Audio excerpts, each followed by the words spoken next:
Un matin, en me réveillant, je vis qu'un courrier était arrivé. Je le lis et découvris que suite au décès d'un grand-oncle, son manoir était maintenant à mon nom, Pierre Martin, et que je pouvais déménager le jour même.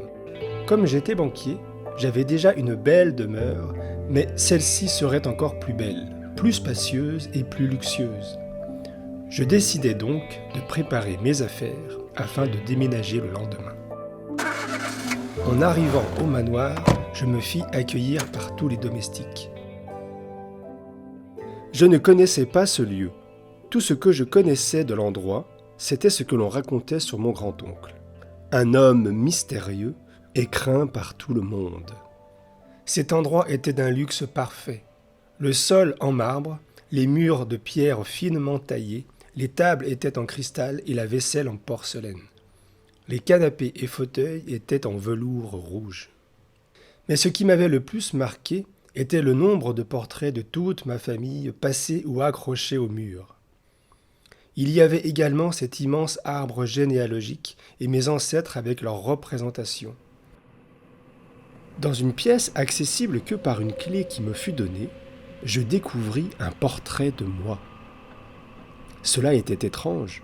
Comment un portrait de moi adulte pouvait se trouver ici ? De plus, cette peinture semblait comme un peu diabolique. Il y avait aussi des espèces de griffures et de taches probablement produites par son transport. Ce tableau me mettait mal à l'aise. En tout cas, une chose était sûre, cet endroit était étrange, peut-être à cause du fait que ce manoir était éloigné de tout. Les premiers jours passèrent et se déroulèrent parfaitement bien jusqu'au jour où je me rendis à mon lieu de travail.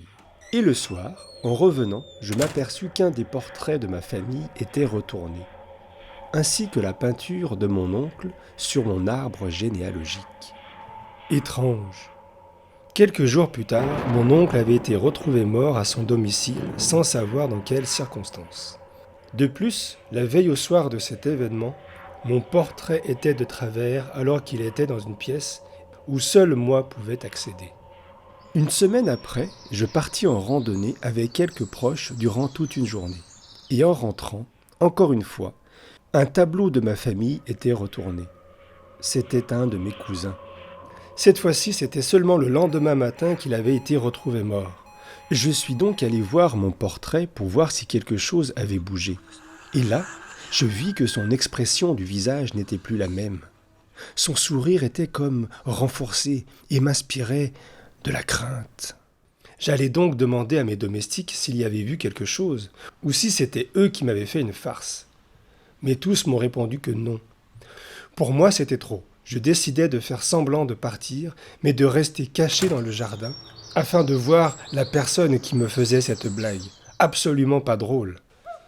Mais rien ne s'est produit. Je suis donc rentré dans le manoir, mais rien n'avait bougé. J'ai senti des frissons et des sueurs froides me traverser le corps. J'ai couru voir mon portrait malgré le fait que j'avais la tête qui tournait. J'arrivai dans la pièce et j'ai cru mourir. Ma peinture ne souriait plus du tout. Elle avait le visage fermé, et j'avais l'impression que le moi du tableau me fusillait du regard. À ce moment, j'entendis quelqu'un frapper à la porte. C'était ma tante, venue me voir afin de ne pas être seule. Je lui racontai donc ce qui s'était passé avec tous les portraits et l'arbre généalogique. Et je remarquai qu'elle ne semblait pas étonnée, du moins qu'elle restait neutre.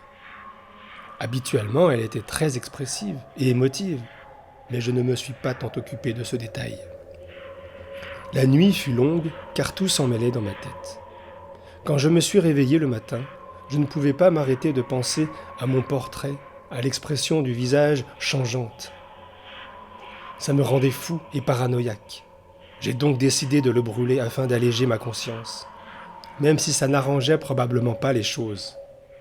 Je partis donc dans la forêt avec mon tableau et allumai un feu.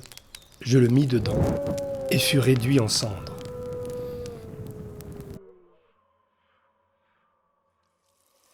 Depuis ce jour, plus rien ne se produisit. même si je ressentais toujours cette présence. Quand j'ai essayé de prendre contact avec ma tante, on me disait que plus personne n'avait de ses nouvelles. Depuis ces événements, je décidai de redéménager dans mon ancienne demeure, car tout cela m'avait fait développer des troubles mentaux. Allais-je m'en sortir ? L'avenir me le dira.